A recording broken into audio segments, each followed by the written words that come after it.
Bienvenue à tous, nous sommes le jeudi 22 juin 2017. L'actualité à chaud en 4 questions, c'est avec vous François Asselineau et on démarre cet entretien avec bien évidemment les résultats du second tour des élections législatives. Faites-nous part de votre analyse. Eh bien bonsoir à toutes et à tous. Je vais essayer d'être assez bref sur ces analyses. J'ai déjà eu l'occasion de les développer très longuement sur notre site internet upr.fr. J'y renvoie les personnes qui me regardent maintenant. Je voudrais quand même souligner, parce que c'est vraiment ça qui va rester dans l'histoire, quelques records qui ont été battus à l'occasion de ces élections, et notamment du deuxième tour. D'abord, c'est un record d'abstention, puisqu'il y a eu 56,3% des inscrits qui ne sont pas allés voter. C'est un nouveau record. Au premier tour, c'est un record qui avait déjà été battu avec plus de 51% d'abstention. Là, on a 56,3% des inscrits qui ne sont pas allés voter au deuxième tour.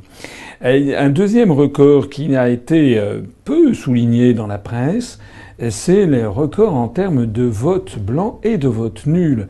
Les votes blancs, vous savez que les votes blancs et les votes nuls ne sont pas comptabilisés dans les suffrages exprimés, mais sont comptabilisés quand même parmi les gens étant allés voter, donc ça fait baisser l'abstention.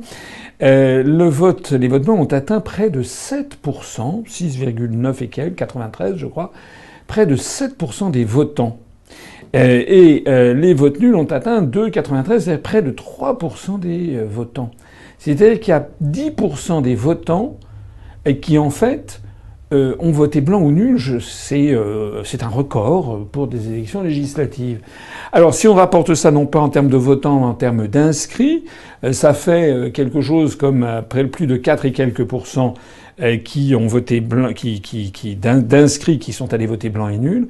Et si on ajoute ceci aux 57 et quelques pourcents d'abstention du deuxième tour, on découvre qu'il y a près de 62%. Près de 62% des électeurs inscrits qui soit se sont abstenus, soit sont allés voter blanc ou nul, c'est-à-dire près de 62% des inscrits qui ont refusé d'aller s'exprimer. Alors ça, c'est plus qu'un record, c'est un signal d'alarme gigantesque qui doit retentir et qui a retenti, n'en doutez pas, dans les allées du pouvoir. C'est une gifle monumentale qui est adressée non seulement à M. Macron, mais également à l'ensemble de l'oligarchie qui a piloté toutes ces élections manipulées depuis maintenant des mois. En réalité, on a forcé les Français par des processus de manipulation mentale, par l'occupation de 100% ou 90% de l'espace médiatique pour chanter les louanges de M. Macron. Donc les Français, malheureusement, il y en a un certain nombre qui se sont laissés entraîner, mais un grand nombre des autres ont refusé en fait d'entrer dans le jeu. Ça veut donc dire qu'il y a un divorce croissant entre les électeurs et les gens qui dirigent le pays. Alors, il y a une conséquence à ce système, c'est que notre système électoral, qui est un système à 2 tours, uninominal majoritaire à 2 tours, comme on dit, il tient la route lorsqu'il y a 20% d'abstention. Mais lorsqu'il y a 60% d'abstention blanc ou 62% d'abstention blanc et nul, là le système ne tient plus du tout la route. Parce qu'on aboutit à des majorités complètement exagérées qui n'ont plus aucun rapport avec ce que pense la population. Alors ça donne comme résultat cette chose très impressionnante, c'est que la République En Marche a obtenu en nombre d'inscrits, pas en nombre de votants, mais en nombre d'inscrits, compte tenu de l'énormité de l'abstention des blancs et nuls, en nombre d'inscrits, République En Marche a obtenu 14% des inscrits. Et si on y ajoute le MoDem, je crois que ça fait 16%. Et pourtant, avec le scrutin uninominal majoritaire à 2 tours, eh bien, la République En Marche obtient 308 sièges et 350 avec le MoDem, c'est-à-dire 61% des sièges pour 16% des inscrits. Donc ça ne va pas du tout. Parce que si on avait une démocratie qui représentait l'opinion générale, l'écrasante majorité, et à la pure proportionnelle, la majorité des députés devrait représenter les 60% de Français qui ont refusé d'aller voter, justement, ou qui sont allés voter blanc ou nul. Donc on a en fait un effet d'optique terrible, C'est-à-dire que M. Macron obtient une majorité pour soutenir sa politique, 308 députés, il en faut 289 pour avoir la majorité absolue. Donc M. Macron n'a plus besoin du MoDem d'ailleurs pour pouvoir gouverner. Mais cette majorité pléthorique ne correspond à rien. Elle ne correspond qu'à 14% des Français inscrits. On est donc face à un problème majeur qui risque bien entendu, alors tout nouveau tout beau, comme dit le proverbe français, c'est-à-dire qu'actuellement les médias continuent à servir la soupe à Macron, quoiqu'il commence à y avoir quelques petits couacs, on y reviendra tout à l'heure. Mais bien entendu que lorsqu'à partir de l'automne, les difficultés vont s'amonceler, lorsque notamment le débat au cours de l'été, les ordonnances sur la réforme du Code du travail, tout ceci va se passer dans le dos des Français. Mais lorsqu'à l'automne et que les difficultés vont s'amonceler, on va se rendre compte qu'en fait, M. Macron est soutenu par très très peu de monde et son gouvernement également.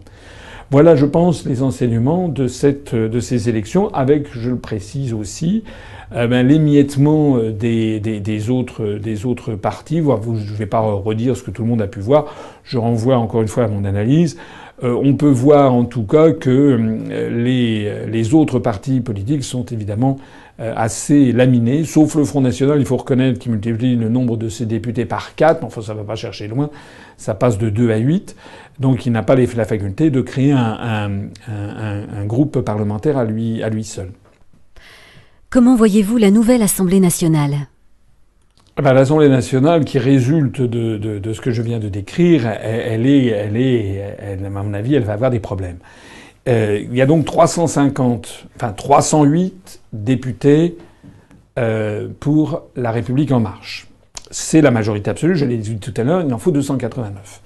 Le premier problème déjà qui se pose, c'est que vous avez peut-être vu ce qui commence à circuler sur Internet en provenance justement de l'Assemblée nationale et de certains bruits de couloir, c'est qu'un certain nombre de spécialistes estiment qu'il est possible qu'il y ait jusqu'à peut-être 40 ou 50 députés de La République En Marche dont les comptes soient invalidés par la Commission nationale des comptes de campagne et des financements des partis politiques.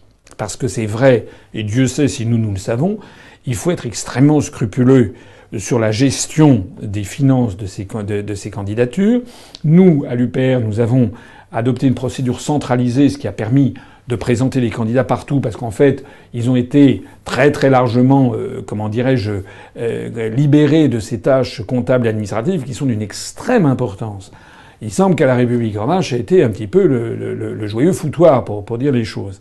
Donc, je ne sais pas si c'est vrai, mais en tout cas, certaines rumeurs venant de l'Assemblée ont dit qu'il pourrait y avoir 40 ou 50 députés de La République En Marche dont les comptes seraient invalidés. Alors, si les comptes sont invalidés par la CNCCFP, la Commission nationale ensuite transmet ça, je crois, au Conseil constitutionnel, qui juge ensuite en tant que juge. Est-ce que cette invalidation des comptes entraîne l'invalidation de l'élection ou pas? Alors là, la jurisprudence est que si la personne était de bonne foi parfois l'élection n'est pas invalidée, mais souvent elle est invalidée. Donc les rumeurs venant de l'Assemblée nationale, c'est qu'il pourrait y avoir peut-être jusqu'à 40 ou 50 députés de La République En Marche dont l'élection serait invalidée à l'automne. Si c'était ça, ça serait quand même assez grandiose. Ça voudrait dire au passage que La République En Marche, perd sa majorité. Il y aurait 40 à 50 élections législatives partielles. Bien entendu, l'UPR, évidemment, se présenterait dans ces 40 ou 50, mais il y aura peut-être que 20 ou 30, on ne sait pas, dans ces 30 élections. Bref, ça, c'est un truc en suspens, mais sur lequel il faut garder un œil.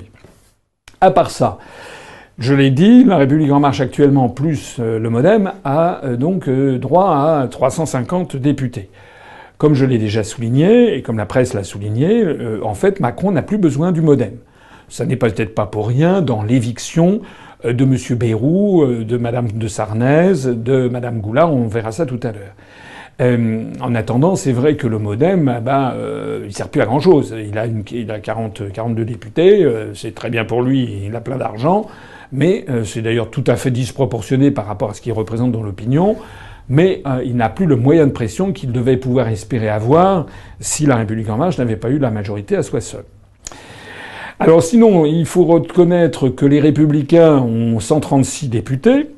ce qui représente quand même une certaine catastrophe. Il y en avait 220 et quelques dans la majorité sortante, mais ils sont le premier groupe de l'opposition, entre guillemets, de la prétendue opposition à M. Macron.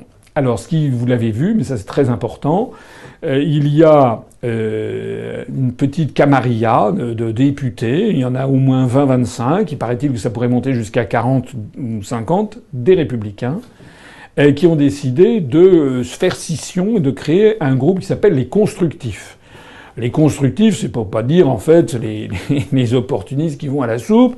C'est mené par monsieur Thierry Solère, que j'ai connu il y a bien longtemps au Conseil général des Hauts-de-Seine lorsqu'il était un jeune conseiller général.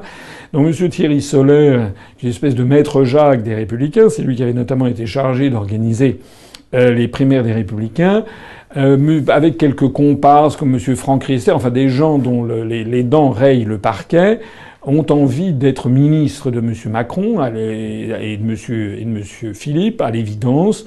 Donc ont décidé de créer un groupe qui s'appelle les Constructifs, qui sont surtout destructeurs des Républicains, pour en fait soutenir, et ils vont peut-être voter la confiance du gouvernement. Si tel est le cas, ça veut dire que les Républicains sont en train d'exploser sous nos yeux, avec une tendance menée par Laurent Wauquiez, Christian Jacob, qui veut avoir une opposition féroce, une opposition formelle plutôt, contre le gouvernement. Sur le thème, oui, c'est scandaleux, etc., sachant qu'ils feraient de toute façon la même politique s'ils étaient au pouvoir, puisqu'ils appliqueraient aussi les directives européennes. Et puis une autre partie de gens qui sont prêts à aller à la soupe. Ce sont ce qu'on appelle les constructifs. Voilà. J'ai dit tout à l'heure, le Front National a 8 députés. Bon, très bien. Avec ça ne lui suffit pas. Je rappelle qu'il faut quand même avoir 15 députés pour avoir un groupe parlementaire. C'est très important d'avoir un groupe parlementaire parce que c'est ça qui donne des temps de parole à l'Assemblée nationale. Si vous êtes des députés non inscrits, c'est-à-dire que non inscrits dans un groupe parlementaire, fût-ce 7, 8, 10, 12, eh bien, le temps de parole est extrêmement faible, en fait. Donc, Madame Le Pen et les 7 autres députés du Front National vont essayer probablement de former un groupe. Mais comment est-ce qu'elle va pouvoir former un groupe alors qu'il lui en manque 7 pour former un groupe, puisqu'elle n'a que 8 députés? Ça reste un mystère. Elle va peut-être essayer de les trouver chez les non-inscrits, je ne sais pas. Peut-être qu'elle va proposer à monsieur Dupont-Aignan de la rejoindre. Ça serait assez logique compte tenu de l'alliance qu'ils ont eue entre le premier et le deuxième tour de la présidentielle.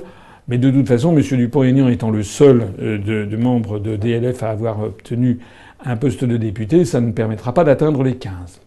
De l'autre côté de l'échiquier, ce qui est intéressant, c'est de voir que les gens s'étripent au Parti socialiste, où l'on est passé, je ne sais plus combien, de 290, je ne sais plus combien de députés dans l'Assemblée sortante à 40, une quarantaine de députés.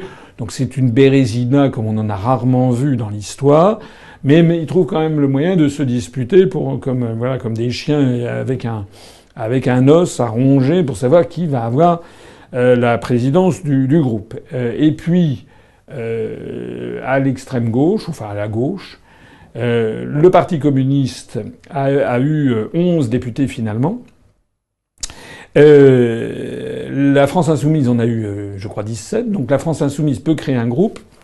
On ne savait pas ce qu'il allait se passer avec le Parti communiste. Est-ce qu'il allait pouvoir créer un groupe ou pas? Ben oui, finalement, ils ont annoncé qu'ils allaient pouvoir créer un groupe parce qu'ils ont trouvé 4 députés dans les divers, notamment, je crois, Outre-mer ou des régionalistes avec lesquels ils vont former un groupe parlementaire de 15. Donc, il y aura un groupe parlementaire Parti communiste français et divers et un groupe parlementaire France insoumise. Donc, le torchon brûle toujours entre les deux.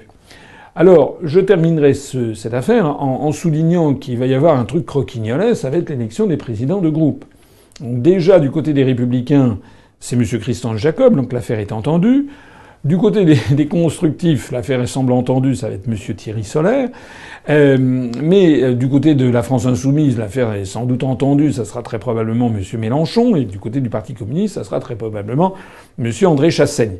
Mais parmi les Républicains, parmi la République en marche et le MoDem, c'est là où il va y avoir du rififi, puisque pour la République en marche, ça serait, semble-t-il, l'inénarrable Richard Ferrand, qui a quitté le gouvernement puisqu'il était un orchestre à lui tout seul avec le nombre de casseroles qui tintinabulaient à ses basques. Donc le président de la République lui a montré la porte de sortie, mais avait trouvé sans doute habile de lui proposer d'être président du groupe. Est-ce que le groupe, la République en marche, va accepter aussi facilement que ça d'avoir quelqu'un qui risque par ailleurs d'être mis en examen incessamment sous peu? Ça risque à démontrer. Ça reste aussi à démontrer de voir comment l'opinion publique va prendre l'affaire. Pareil pour le MoDem, puisque semble-t-il, Madame de Sarnez, qui a quitté le gouvernement dans cette atmosphère un peu crépusculaire du financement des attachés parlementaires du MoDem sur fonds européens. Elle a quitté le gouvernement donc sous la menace d'une mise en examen.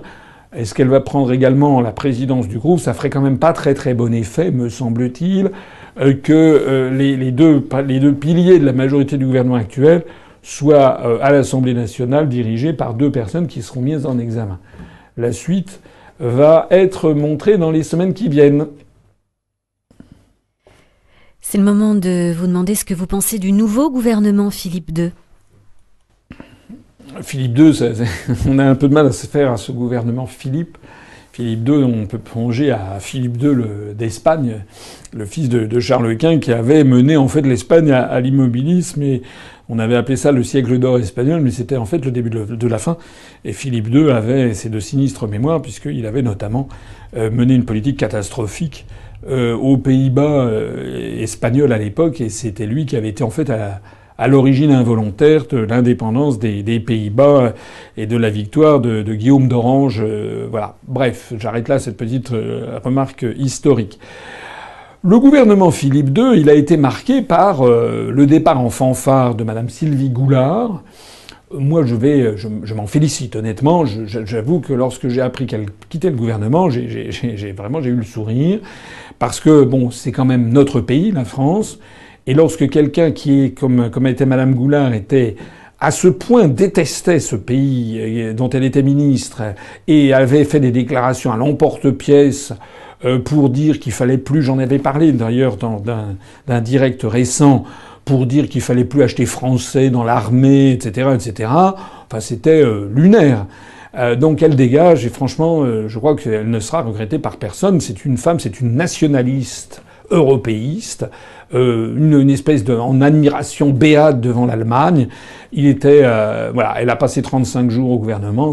Franchement, c'était bien. Mais elle n'est pas partie pour des raisons d'État, parce que c'était un scandale d'avoir nommé cette personne à ce poste de ministre de la Défense, rappelé ministère des Armées. Elle est partie, je le disais tout à l'heure, sur ce fond de soupçons de financement par les fonds européens de membres du MoDem, d'attachés du MoDem. Alors, à ce propos, je voudrais dire deux choses sur cette affaire un petit peu obscure. Si j'ai bien compris, on ne reproche pas aux personnes du MoDem qui sont incriminées, c'est-à-dire Madame Goulard, puis ensuite ils sont tombés comme des dominos, Madame de Sarnez et Monsieur Bayrou. On ne leur reproche pas, c'est un enrichissement personnel. On leur reproche d'avoir financé de façon irrégulière et même illégale, sur des fonds venus du Parlement européen, donc des fonds dits européens, d'avoir financé des attachés du MoDem, qui en fait des administratifs du parti MoDem, alors que normalement ces fonds sont censés ne financer que des attachés parlementaires au Parlement européen, à Strasbourg et à Bruxelles. Voilà. Alors, à mon avis, il n'y a quand même pas de fumée sans feu. Si Madame Goulard a présenté sa démission, ça a d'ailleurs plongé dans l'embarras, à l'évidence, M. Bayrou, parce que le soir même, il a dit c'est une décision strictement personnelle, sous-entendu ça ne me concerne pas. Puis le lendemain, il a été obligé lui-même de s'appliquer cette décision strictement personnelle. Donc à mon avis, ça doit être sans doute assez exact. Ça, d'ailleurs, cette affaire a été balancée par le Front National, parce que le Front National est attaqué sur les mêmes choses. En fait, ça rappelle un petit peu le fait que beaucoup de députés français à l'Assemblée nationale utilisaient leur conjoint ou un membre de leur famille comme attaché parlementaire. Là, c'est une autre affaire, mais qui est illégale au regard des fonds européens. Ce que ça veut dire aussi au passage, ça veut dire quand même que Madame de Sarnez, Monsieur Bayrou, Madame Goulard, si les faits sont avérés, en fait, ils sont européens comme moi, je suis moine tibétain. C'est-à-dire qu'en réalité, ils étaient là, ils trouvent très intéressant les financements européens pour financer leur structure politique en France. C'est quand même, si les faits sont avérés, ce serait quand même moins une histoire de détournement de fonds que vraiment un problème d'éthique et de mensonge politique. Ça veut dire qu'en fait, ils en ont rien à faire de l'Europe. En fait, que ce sont des hypocrites. En fait, ils utilisent les fonds qui normalement devraient servir à financer les salaires de chargés d'attachés parlementaires lorsqu'ils sont à Bruxelles et à Strasbourg. Mais en fait, comme ça ennuie tout le monde d'être à Bruxelles et à Strasbourg, ils auraient fait ce genre de détournement. Monsieur Bayrou, donc, a dégagé. Alors ça a fait un peu les délices de beaucoup de Français. Faut dire que l'affaire est quand même. Monsieur Bayrou a ramé depuis, c'était même un titre du Figaro, depuis 20 ans ou 25 ans, 30 ans, pour essayer de revenir au gouvernement. Il avait été ministre de l'Éducation sous Jacques Chirac, d'ailleurs un très mauvais ministre de l'Éducation, soit dit en passant. Il avait donc été ministre de l'Éducation sous Jacques Chirac, et ça, il ramait depuis des décennies pour revenir. Finalement, il est garde des Sceaux, ça a duré moins de 35 jours. Franchement, quelle rigolade. Il a eu l'ensemble des rieurs contre lui. Ça prête à réflexion d'ailleurs, et moi j'avoue je n'ai pas la réponse. Peut-être certains d'entre vous l'ont-ils, je ne sais pas. Et il y a deux façons de lire toute cette affaire. La première façon, c'est de penser que M. Macron et M. Philippe ont été pris au dépourvu. C'est-à-dire qu'ils ne pensaient pas que Mme Goulard démissionnerait et qu'ensuite il y a eu cet effet domino. C'est-à-dire qu'ils se sont dit, les gens du MoDem qui sont toujours là à donner des leçons de morale aux uns et aux autres, ils se sont dit on peut pas rester, on va avoir une pression trop importante. Ce qui irait dans ce sens, c'est qu'on a quand même le sentiment que le nouveau gouvernement a été modifié plus substantiellement qu'il n'était prévu à l'origine. Il y a d'ailleurs eu des délais, ça devait être annoncé à 18h, ça a été reporté d'une demi-heure, 1 heure et quart, etc. Donc il y a eu des délais dans les nominations. On a un peu le sentiment ils ont été à peu près au dépourvu. C'est une première hypothèse. Si c'est de la bonne hypothèse, ça veut dire que M. Macron, n'est pas un fin politique.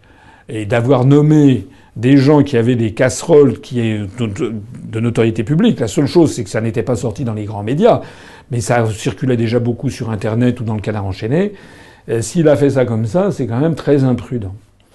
Et puis il y a une deuxième façon de voir les choses, c'est à ce moment-là, c'est que ça aurait été fait exprès.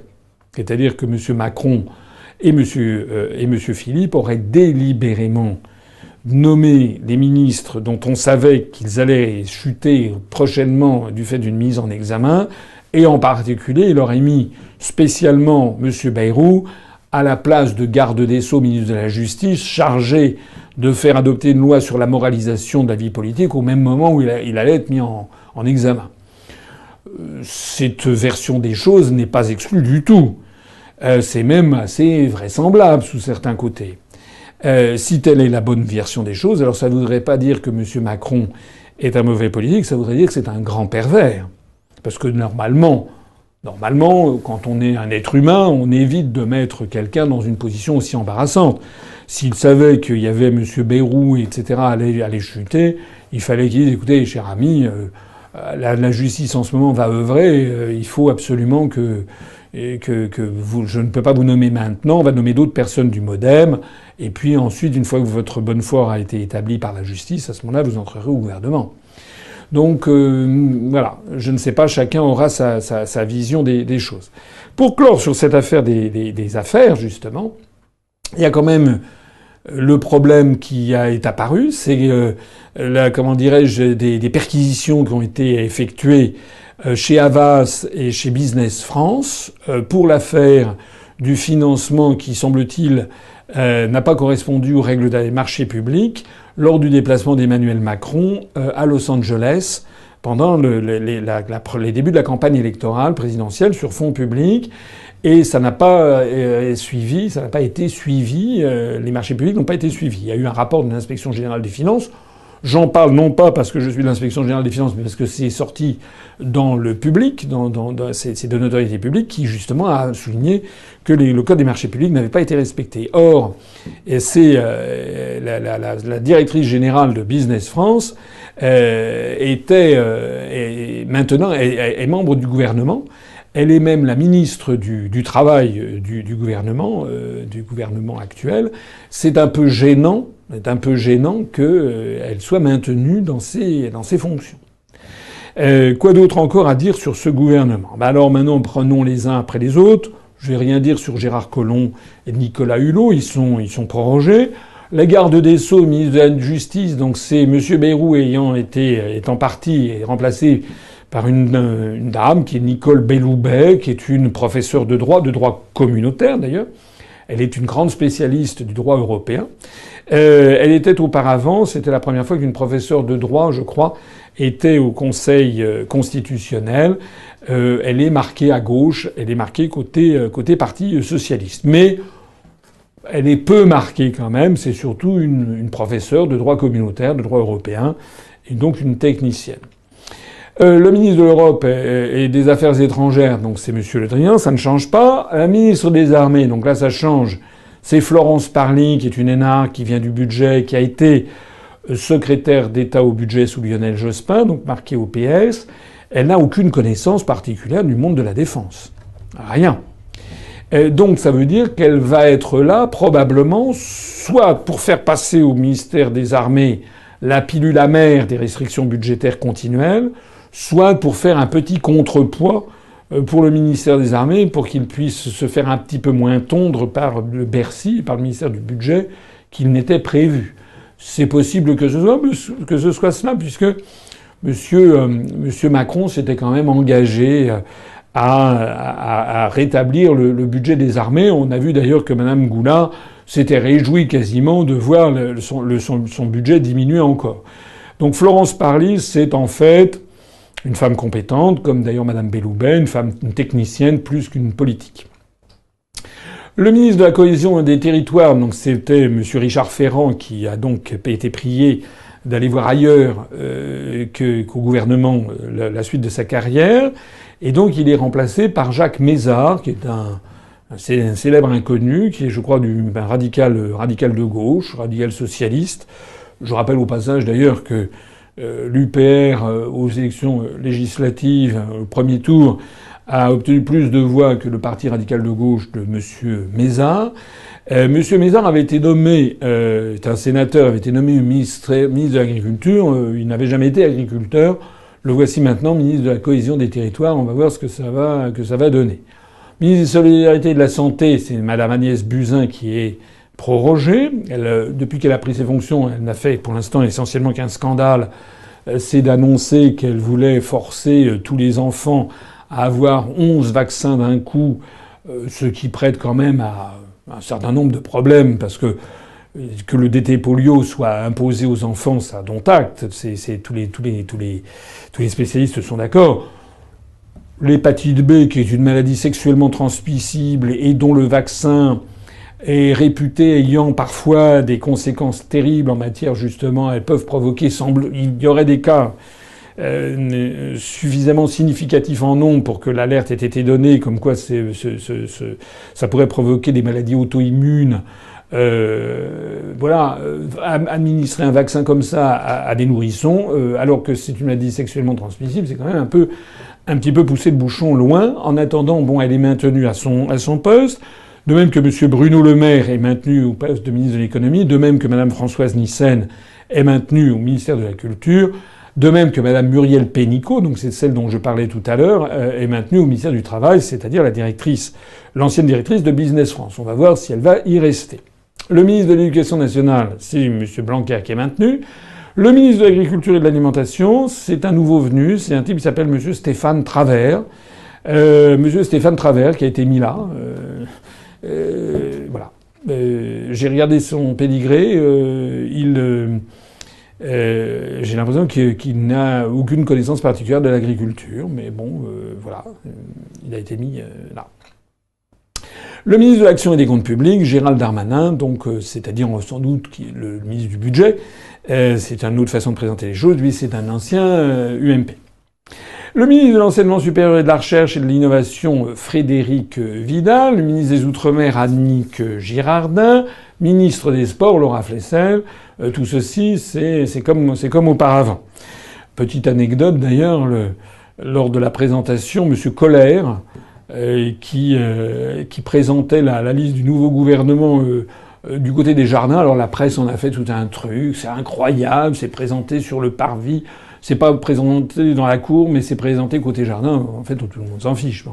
Mais il paraît que c'était la grande information de la journée.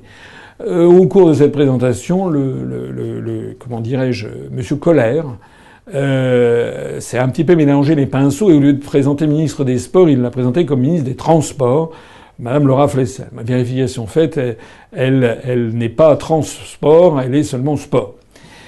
Alors, ensuite, c'est là où il y a des innovations, c'est que dans ce gouvernement dont l'accouchement a été quand même assez pénible, il y a, alors je n'ai pas vérifié, ça serait très fastidieux à le faire, mais c'est un ministère, un gouvernement, où il y a beaucoup de ministres et de secrétaires d'État sans portefeuille, comme on dit. Sans portefeuille, ça ne veut pas dire que M. Richard Ferrand le barbotait au passage. Ça veut dire qu'ils n'ont pas d'attribution particulière. Alors ça arrive régulièrement, c'est quand même rare. C'est quand même rare, ça faisait longtemps que c'était pas arrivé, qu'il y ait des ministres sans portefeuille, c'est-à-dire un petit peu, on leur donne des missions comme ça, les unes après les autres, donc ils sont au gouvernement. Souvent, c'est des amis du Premier ministre que l'on mène comme... Enfin, souvent. L'affaire est rare. Mais là, ce qui est particulièrement étonnant, c'est qu'il y en a beaucoup.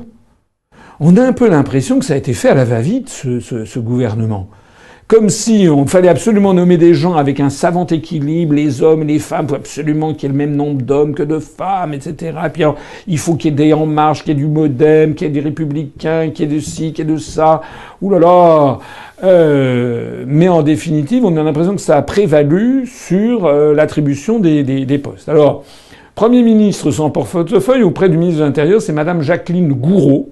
Madame Jacqueline Gouraud, qui est en fait du Modem, qui est une sénatrice du Modem, qui a été parmi les premières à apporter son soutien comment dirais-je, comme c'était la première, c'était un soutien de poids à monsieur Macron. Alors elle est mise sans portefeuille. Qu'est-ce qu'elle va faire exactement? On ne sait pas. Peut-être qu'elle va s'occuper de la gestion des collectivités locales. Mais pourquoi ne pas l'avoir à ce moment-là nommé ministre délégué auprès du ministre de l'Intérieur chargé des collectivités locales? Peut-être parce qu'ils ne savent pas très bien comment ça va s'articuler avec le portefeuille donné à monsieur Mézard tout à l'heure sur la cohésion des territoires. Bon. En attendant, Madame Gouraud va être obligée de se faire une place dans ce gouvernement.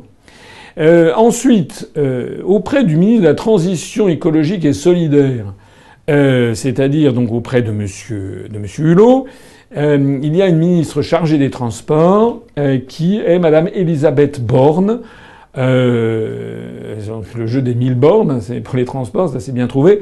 En fait, c'est une spécialiste, c'est quelqu'un une énarque qui a été, je crois, à la SNCF, qui a été ici ou là, et donc qui est non, je crois que c'est une polytechnicienne.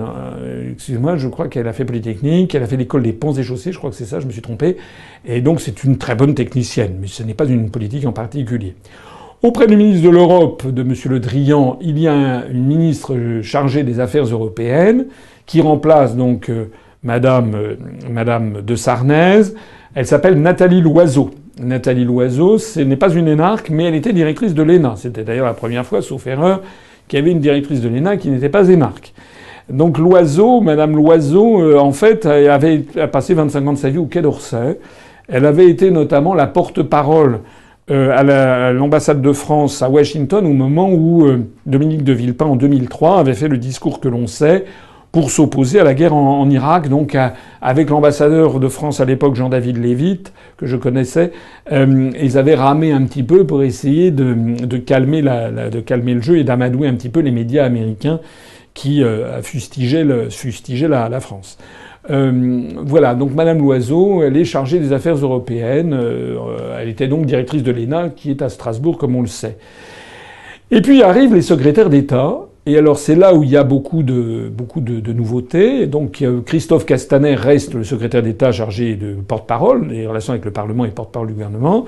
Madame Schiappa, elle est secrétaire d'égalité entre les femmes et les hommes. On a un petit peu le sentiment que ça va poser des problèmes. Cette dame, il y a déjà un certain nombre de problèmes qui ont été créés, on va voir la suite. Ensuite, il y a un secrétaire d'État auprès du ministre chargé des personnes en situation de handicap, enfin des personnes handicapées, c'est son titre. C'est Madame Sophie Cluzel, qui a une petite fille trisomique et qui, à cette occasion, depuis plusieurs années, est à la tête d'organisations, d'associations chargées du handicap. Donc ça, il faut plutôt se féliciter de cette nomination qui manquait cruellement, il faut le dire, dans le gouvernement précédent. J'avais d'ailleurs été parmi les premiers à m'indigner du fait qu'il n'y avait pas de portefeuille chargé des personnes en situation de handicap. Monsieur Mounir Majoubi conserve son poste de secrétaire d'État chargé du numérique. Il le conserve d'autant plus qu'il est le tombeur de monsieur Cambadélis lors de l'élection législative à Paris dans le 19e arrondissement. Et puis alors, auprès de monsieur Hulot, il y a 2 nouveaux secrétaires d'État sans portefeuille. Alors ça, je crois, de mémoire, je peux me tromper, mais de mémoire, je crois que j'avais jamais lu ça. Ils ont annoncé 2 personnes d'un coup. Enfin, monsieur Colère a annoncé 2 personnes d'un coup. Sébastien Lecornu et Brune Poisson comme étant secrétaire d'État sans portefeuille auprès de monsieur Hulot. Alors qu'est-ce que ça veut dire ? Ça veut dire que monsieur Hulot a dû faire un caprice et qu'il a dû dire, vous comprenez, j'ai besoin d'avoir des aides, et donc on lui a fourni 2 aides, donc ce monsieur Lecornu et cette madame Poisson. Monsieur Lecornu, qui, sauf erreur de ma part, je crois, vient des Républicains, donc c'est un lemériste, si je crois bien savoir, et madame Brune Poisson, qui a été, notamment, je crois qu'elle a passé du temps sur des questions écologiques, notamment en Inde, je crois. Enfin, ce sont des gens sans doute jeunes. Bon, c'est bien, a priori, mais pas spécialement très marqués politiquement, sauf peut-être monsieur Lecornu. On va voir, mais en tout cas, leur portefeuille n'est pas très clair. Un autre secrétaire d'État sans portefeuille auprès du ministre de l'Europe et des Affaires étrangères, M. Jean-Baptiste Lemoyne. Bon, je ne sais pas là aussi ce qu'il va faire. Peut-être va-t-il hériter du secrétariat d'État chargé du commerce extérieur, qui manque cruellement. Mais pourquoi ne pas l'avoir nommé ministre du commerce extérieur, ministre délégué ou secrétaire d'État ? Dieu seul le sait. Un secrétaire d'État sans portefeuille auprès du ministre des Armées, de la ministre des Armées, c'est Mme Geneviève Dariussec, qui est une MoDem. Façon pour M. Macron et M. Philippe de montrer qu'ils veulent que le MoDem reste dans la majorité, puisque donc il y a eu Mme Jacqueline Gouraud et Mme Geneviève Dariussec qui représentent le MoDem. Alors qu'est-ce qu'elle va faire auprès du ministre des Armées ? C'est peut-être elle qui va être chargée des anciens combattants, poste qui là aussi manque cruellement, le poste sur la mémoire, les anciens combattants. Mais pourquoi ne pas l'avoir nommé comme ça ? Je ne sais pas. Auprès du ministre de la Cohésion des Territoires, un secrétaire d'État sans portefeuille, c'est M. Julien Denormandie. Ben, je ne sais pas. Et il va peut-être se marcher sur les pieds avec Mme Jacqueline Gouraud. Je ne sais pas. M. Denormandie, et qui, je crois, était le directeur de cabinet de Macron au ministère des Finances. On ne sait pas très bien ce qu'il va faire. Et puis, au ministère de l'Économie et des Finances, un secrétaire d'État sans portefeuille, qui est M. Benjamin Griveaux. Alors, est-ce que c'est lui qui va hériter du commerce extérieur ? Je n'en sais rien.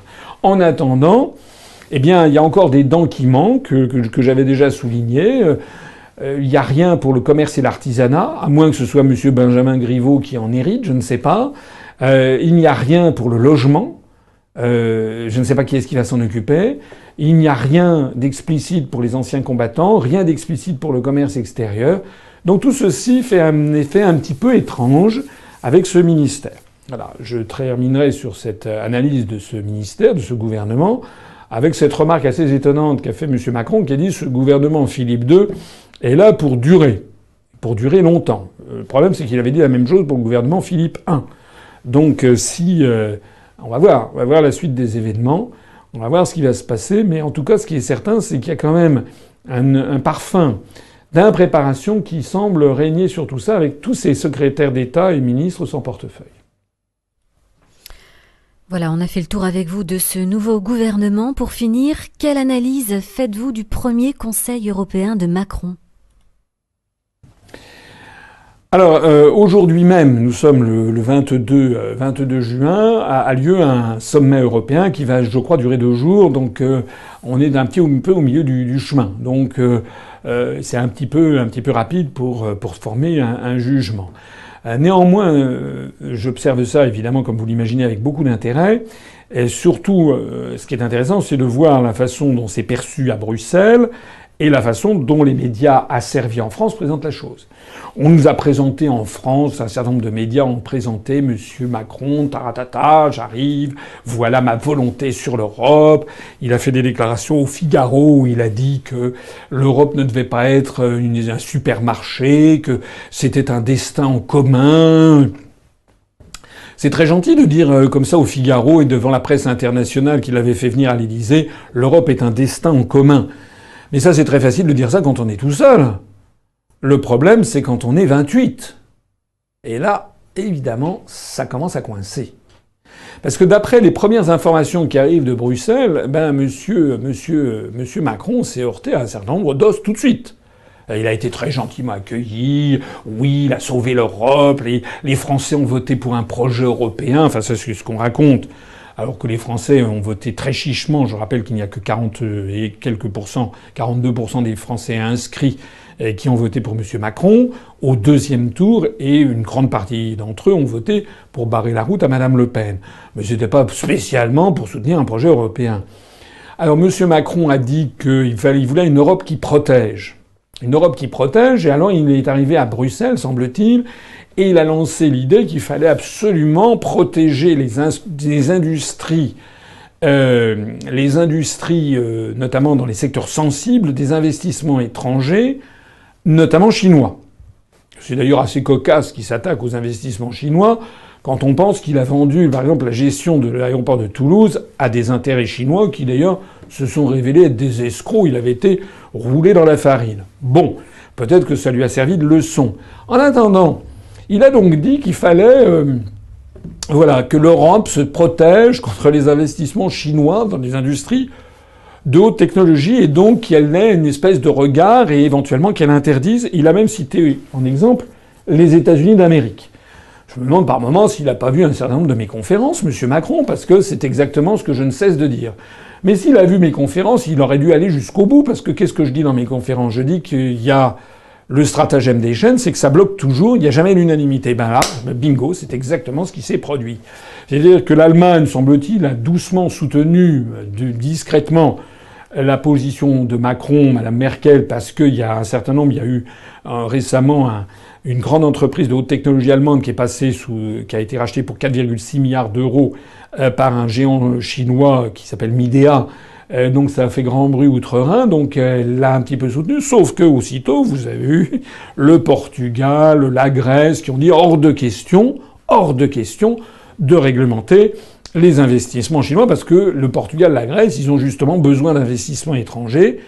Et comme les investissements venus d'Europe ne se précipitent pas en ce moment en Grèce, c'est le moins que l'on puisse dire, eh bien ils veulent que ça perdure. Donc, encore une fois, la parfaite situation d'autoblocage. Et alors, dans la presse française, on dit voilà, M. Macron veut imposer ça, mais en fait, si vous allez regarder un petit peu plus près, c'est un échec. Voilà, il a été complètement isolé sur cette affaire. Et donc le seul truc dans le communiqué final, qui paraît-il est en préparation au moment où je parle, il sera simplement question de demander à la Commission européenne son avis, quoi. Enfin, une espèce de façon pour noyer le poisson en sauvant la face de celui qui a lancé ça. C'est pas la seule déconvenue, il y en a une deuxième qui est arrivée, puisque M. Macron est parti en guerre contre les travailleurs détachés. Et même chose d'ailleurs, il s'est retrouvé en phase avec l'Allemagne, qui souffre effectivement de cette procédure des travailleurs détachés, dont vous savez, je rappelle que ce sont des travailleurs par exemple venus de Pologne, de Roumanie, de Bulgarie, des pays baltes, qui sont en France et qui sont payés avec des salaires français, généralement le SMIC, mais avec les charges salariales, les cotisations patronales et salariales des pays d'origine, c'est-à-dire beaucoup moins. C'est évidemment un torrent en faveur des travailleurs de ces pays qui viennent en France ou en Allemagne. Alors l'Allemagne et la France sont en désaccord avec ce système qu'ils ont pourtant accepté, mais ils n'avaient qu'à pas l'accepter. Et donc ils veulent essayer de revenir dessus, mais comme je l'ai déjà dit plusieurs fois, y compris pendant la campagne présidentielle d'ailleurs, eh bien la Pologne, les pays baltes, la Hongrie, la Roumanie, la Bulgarie, etc. refusent de faire toute modification que ce soit dans ce domaine. C'est-à-dire que M. Macron... alors il a utilisé des mots assez extraordinaires quand même, puisqu'il a dit « Comment est-ce que je peux ensuite vendre le projet européen aux classes moyennes françaises, etc. » Lorsqu'elles voient ça, voilà, et ben voilà. Ben, M. Macron, il est en train de constater sur le terrain exactement ce que je disais pendant la campagne. Ainsi s'achève ce 45e entretien d'actualité. Merci de l'avoir suivi. Le dernier mot, il est pour vous, François Asselineau. Un mot pour conclure. Un mot pour conclure, je vais dire, pour le coup, je vais dire quelque chose. Je vais saluer une déclaration de M. Macron. Mais c'est un petit stratagème chinois. Ça s'appelle une épée derrière un sourire. Qu'est-ce que je veux dire par là? C'est que M. Macron a stupéfié le monde entier, enfin les gens qui s'intéressent, lorsqu'il s'est exprimé il y a quelques jours sur la situation en Syrie, en disant que désormais la priorité de la France devait être de lutter contre le terrorisme, avec tout le monde, y compris avec la Russie, et quand il a dit que de toute façon, Bachar el-Assad, pour l'instant, on ne lui voyait pas de successeur légitime. Alors qu'est-ce que ça veut dire? Ça veut dire tout simplement, et ça a été interprété comme ça par les prétendus opposants syriens, ça veut dire tout simplement que M. Macron est en train de faire un virage à 180 degrés par rapport à ce qu'était la politique de Fabius, par exemple, ou de Hollande sur cette affaire sur cette affaire syrienne, c'est-à-dire de reconnaître que finalement, on ne peut pas faire sans Bachar el-Assad. Alors, cette déclaration a été peu médiatisée en France, un petit peu, mais pas beaucoup. Mais en revanche, elle a fait grand bruit chez les Syriens qui ont émigré à Londres, etc., chez les pousses au crime, parce qu'en fait, M. Macron reconnaît qu'on ne peut pas faire sans Bachar el-Assad. Alors, ça sera le mot de la fin, c'est que moi je salue cette déclaration, parce que c'est une déclaration de réel politique, comme on pourrait dire. C'est une déclaration de bon sens politique et de bon sens géopolitique, dont acte. Et là, pour une fois, on me reproche d'être toujours critique. Non, pour une fois, je dis que M. Macron a raison d'avoir dit ça. Mais, je rappelle quand même que pendant l'élection présidentielle, il disait tout autre chose. Et quoi, moi, je me rappelle avoir été interrogé pendant l'élection présidentielle. Vous savez, il y avait eu cette affaire, un bombardement avec des produits chimiques, là, qui avaient été aussitôt attribués à Bachar el-Assad. Et d'ailleurs, M. Macron avait dit qu'il se félicitait que les Américains aient bombardé. D'ailleurs, je observe que ce bombardement aux armes chimiques, plus personne n'en parle. On ne sait pas ce que c'est devenu, on ne sait pas. Et moi, quand j'avais été interrogé à la télévision pendant l'élection présidentielle, j'avais été mis sous une pression, une intimidation de la part de journalistes qui étaient là pour faire comme si c'était un scandale que je ne veuille pas attribuer ça à Bachar el-Assad, comme si j'étais un suppôt de Bachar el-Assad qui était une espèce de nouvel Hitler ou de nouveau Staline, et comme si c'était un véritable scandale ma position. Mais en définitive, qui avait raison?